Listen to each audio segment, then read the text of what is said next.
So you want to work as a CommVault backup administrator. What does that mean exactly? What are the things you need to know as a CommVault admin, basically, right? I'm here to show you actually. So first thing you should know really is what a CommServe is. The CommServe is like the brains of all this. The worker bees are the media agents. Let's click on media agents. Yeah, the media agents are the worker bees. They do the work, and then the clients are the ones that you back up. They're just there, right? You back them up. Now, a media agent can also be a client as well, as you see in this particular instance. Usually, media agents they can only be Windows or Linux. There's only two flavors that you can have for media agents. ComServe is only it only comes in Windows for now until they find a way to get Linux on a ComServe, right? So for now, Windows only. ComServe is only Windows only. But media agents can be Linux or Windows for that matter. And clients can be Linux or Windows or whatnot, operating systems, different ones like that.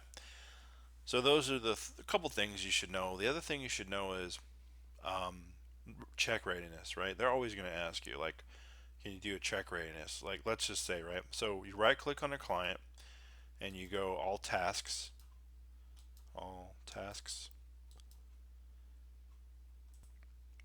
and then you select check readiness.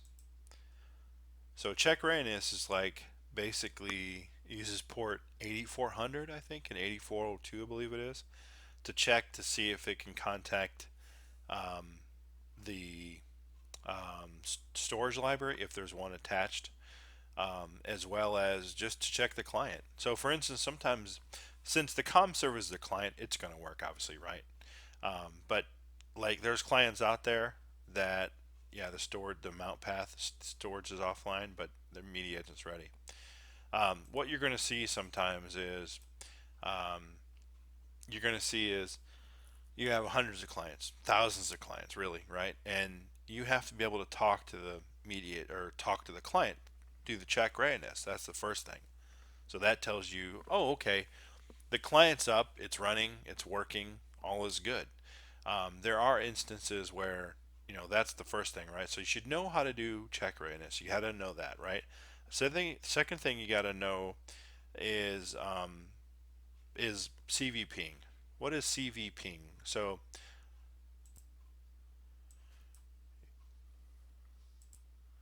what is CV ping? Okay, so CV ping is it's a command that you run under CommVault. So first thing it's got to do is you got to go to the C drive. You got to go to program files. So you're going to change directory, program files. Okay, change directory, CommVault. Yeah, and then change directory, content store, change directory base. We're going to type in clear CLS. So type in CLS to clear it. Okay. So CV ping. So if you just type CVP and then tab it through until you see CV ping, right? So if you just type CV ping enter, let's just do that, right? So what you have is you have your addresses, you have your family, your bind, your port, right? So what you're going to do is this. So it says, for example, CV ping machine, right? Use IP, port, etc. So we're going to CV ping. We're going to CV ping the ComServe. It's going to work, right? Computer server. We're going to do dash port. Now, if you just did nothing, it's going to ping port 8400, right? Okay. But we can also specify the port. So port 8403, 8402, right? And I don't think I have this port open, so it's probably not going to work. Typically, they'll use port 8403 for a firewall, um, like a proxy, right? For your ComServe, they'll use that for that.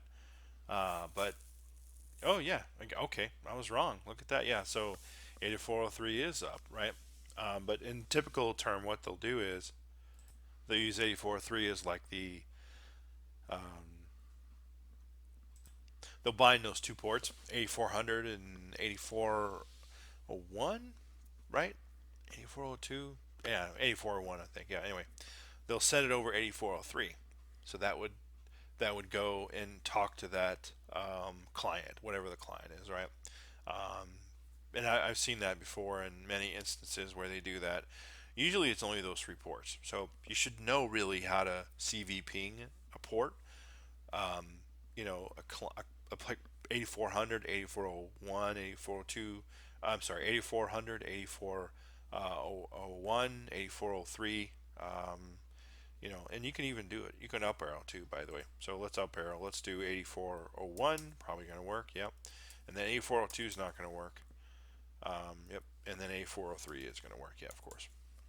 So you should know how to do that, right? You got to know how to do that. That's like mandatory, right? If you're doing backups. The other thing you should know is how to install it. Have you installed the client?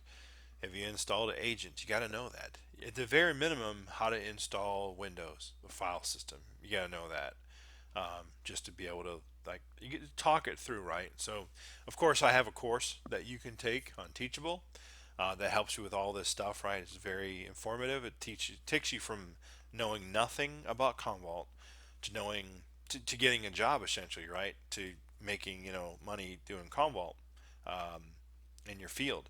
Now, in the course, I teach you like everything, right? I teach you like how to install Linux, how to install Windows, Oracle, SQL, Active Directory, how to add an account, what to do, certain troubleshooting steps. I go more in detail actually than what I do here, as far as that is concerned. I explain what all the buttons do, how everything works. So let's close out of this, right? Let's close out of this. Exit. Yeah. Okay, we're gonna exit out of that. So the other thing you should know is really how to create a computer group. That's really easy. Right click, new computer group, create a folder, add to favorites. What is that exactly? The other thing you should know is how to add a user, like how to add users to CommVault. And that's simply just right click on the user, new user, and just add the credentials. Put the user group, what the user's part of, master, create a new user group, right? So typically what you'll do with the other thing you should know how to do really is create a user group. So user group is going to be dedicated to, like, say for instance, Bubblegum Shrimp Company, right? Or Wrigley Field, or Greenbow, Alabama. It's going to be associated to that because imagine you have to um, assign people.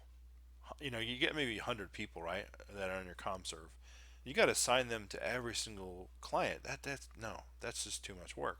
So what you do is you use user groups, right, to assign. So you have like a um, subsection or a client group, user group, of course, rather, excuse me, that you assign them so that they're able to manage different clients or different environments, right? There's also a way so you can segment users.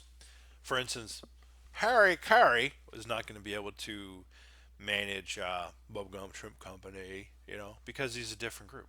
He's a different user group. You don't want him managing the Bubblegum Shrimp Company because you don't. That's how you segment the different users, actually, different clients, whatnot, using that type of thing. But you should know that if you get a job in CommVault, using CommVault, I should say, right? Um, the other thing you should know really is storage, how to set up storage libraries, how to set up storage policies, how they work. Let's see, storage policies. Yeah, you should know how to do that. Those are the things, because you're gonna be asked. You're gonna have to do this, right, on a daily basis. I mean, they're gonna expect you to do these things when you get to your job. They're like, hey, do this, do this, do this. Okay, you should know how to do it.